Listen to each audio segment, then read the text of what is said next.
Okay, sa loob ng 10 segundo, ang ating programa ay mag-uumpisa na.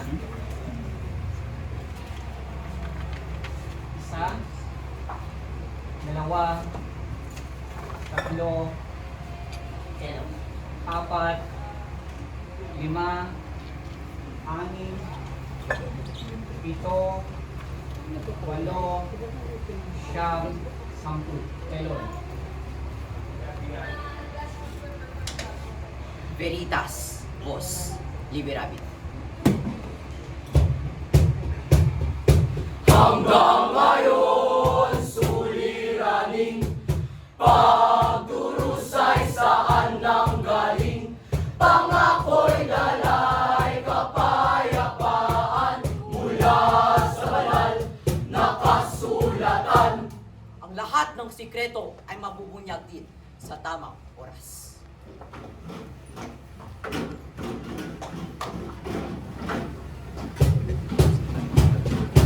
Dito sa loob ng bulwagan magaganap ang di inaasahan. Huwag mo kong salin, huwag mo kong pakialaman, pagkat may sariling buhay na dapat niyong malaman. No limit ang ere, no limit ang ere, ang sigaw ng mga naaabing ere. No limit ang ere, no limit ang ere, hilig na may halong pigate.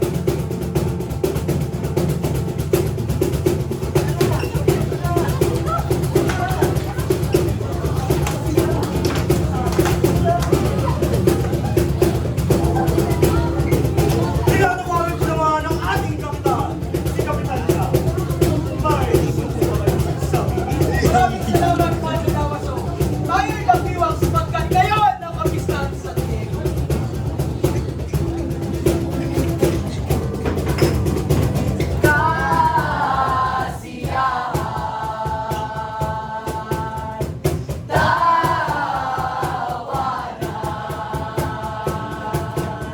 Ito ang bumayo sa bulwagan.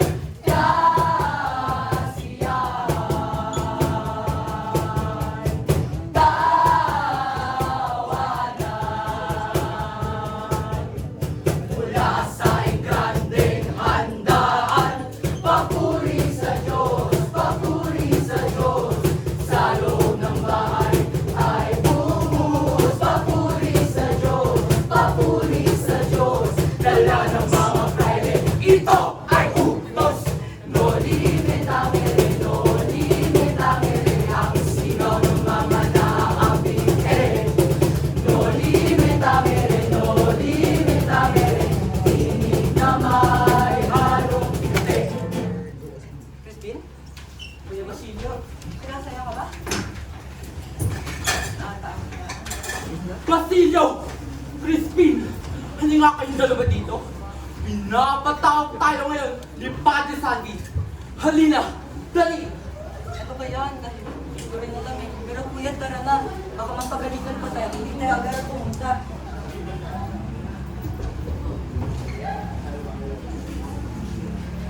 Ikaw! Ikaw ba na? Ikaw ba na? Ikaw yung nahumit sa akin ng Padre. Di ba ikaw yan? Crispin! Padre, wala ko lang sabi niyo. Padre Sandy! Ano ho ang meron dito?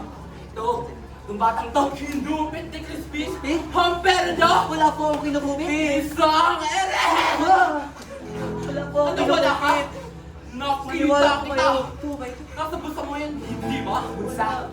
Tingnan mo. Wala. Aba, alam.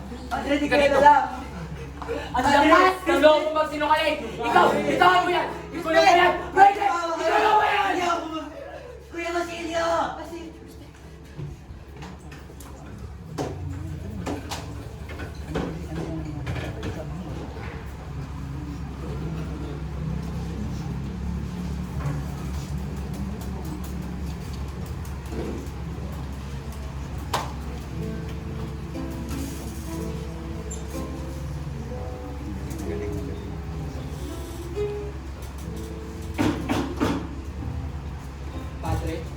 Maaari ko ba kayong makausap?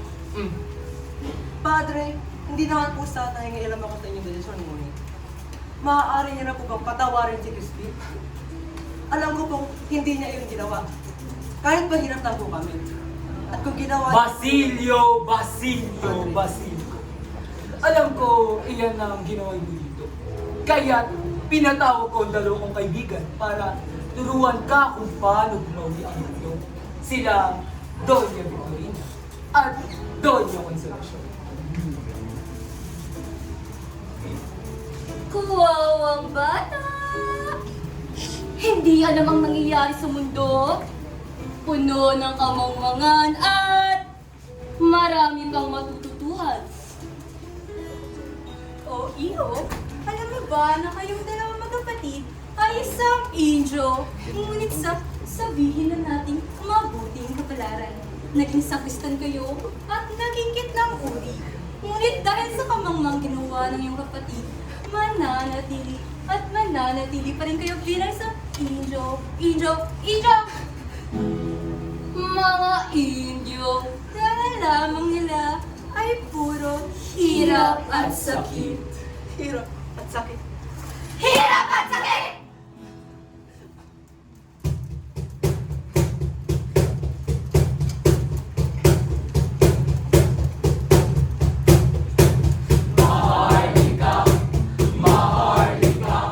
Kumikinang kakayahanan,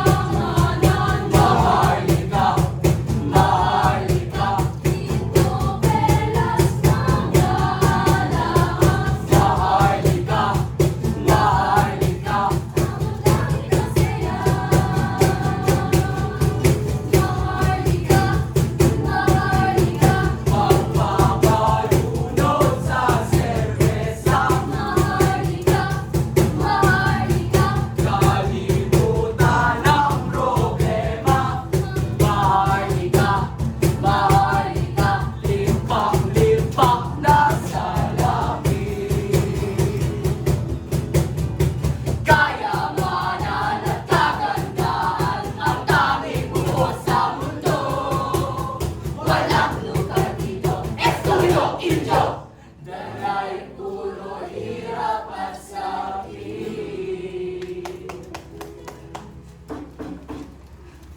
Doña Victorina, Doña Consolacion, oras na po para tayo umalis.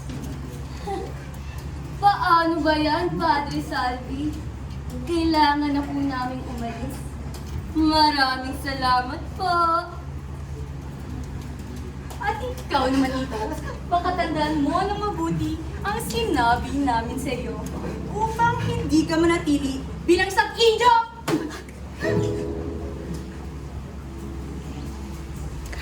Maharlika, Ang tatsulok di mababago, maharlika, nasa tuktok para mabuhay. Kapangyarihan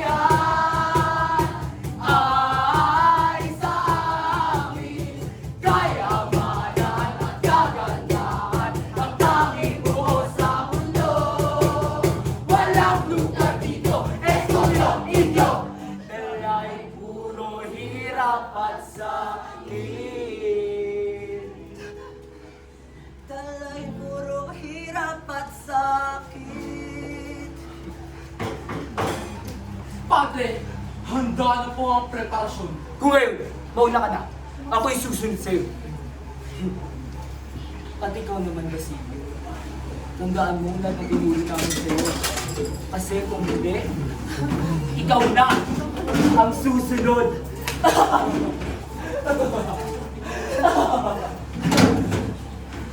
Ano ang nangyayari? Ano ito? Ako? Isang Indio? Isang kitang uri? Ano nga ba talaga? Ano nga ba talaga?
Tama na. Kaya dyan!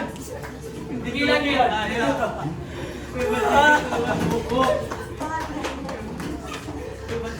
Mahimik ka! Tigilan niyo na po! Tama na. Alam mo, mas mainit siguro. Hindi, wag! Hindi, wag! Kahit naman dyan, kunin yung katawan niyo yan. Ayoko na yan makita mamaya misa. Naintindihan niyo ba? Kunin niyo na!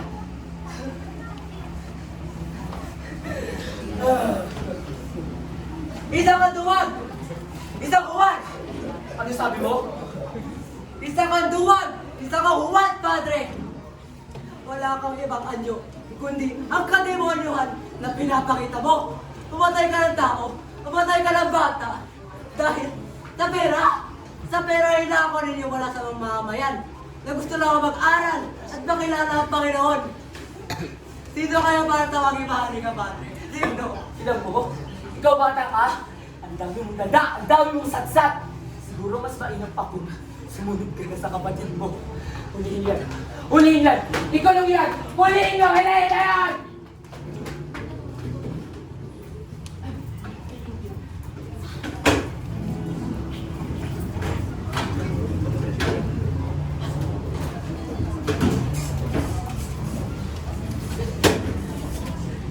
Mahal, Bakit mahal ko?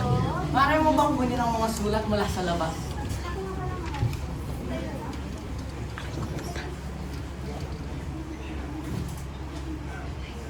Mahal, bakit ko umiyak? Pinatay! Pinatay daw sila Crispin at Basilio sa kumbento. Ano? Sino ka? Ang mauha na tuwang salon! Hindi ba sila naawa sa mga bata na gusto lang mamuhay? Tama na! Tama na ang ganitong pambuso! Kailangan na natin simulan! Elias, wag! Hindi dapat tayo mangharas sa mga taong nanghaharas. Kung ganun ang gagawin natin, ano ang pinagkaiba natin sa kanila? Pero, kailangan na natin sana tigilan. Pasensya na, mahal ko. Ngunit ito lang maaari kong gawin.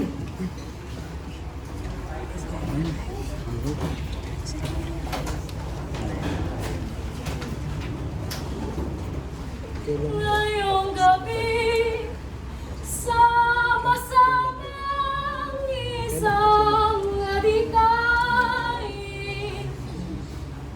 Ngayong gabi,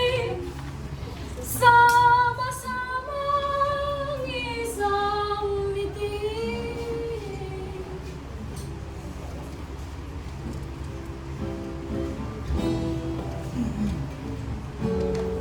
Sama-sama isang alikay ngayong gabi. Sama-sama isang ngiti ngayong gabi. Sama-sama kami di magpapatuloy. Sinimulang pag-aalsa. Magsigawan, magsaya. Ito na ang pagkakataon. Pangarap ay matutupad. Pangarap ay maabot. Pangarap tungo sa pagbabago. Basilio! Crispin! Mga anak! Iiwan niyo na ba ako? Aking mga anghel! Bakit ako? Nagkasala po ba ako? Nagkamali po ba ako? Basilio! Crispin! Bumalik na kayo sa akin! Basta! Bumalik na kayo sa akin! Ang natatanging ilaw ng aking buhay! Crispin! Basilio!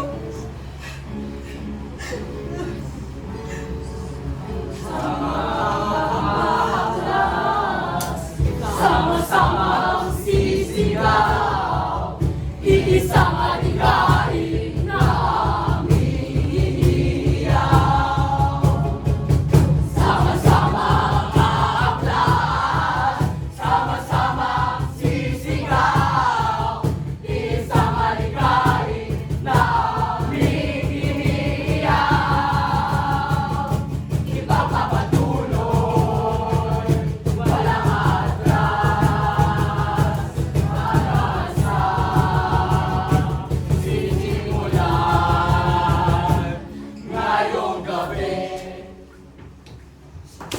nga ba, Elias, at meron kang pinaplanong imagsikan sa akin? Alam mo, ang mga inyong kinakasama mo ay wala na. Patay na sila!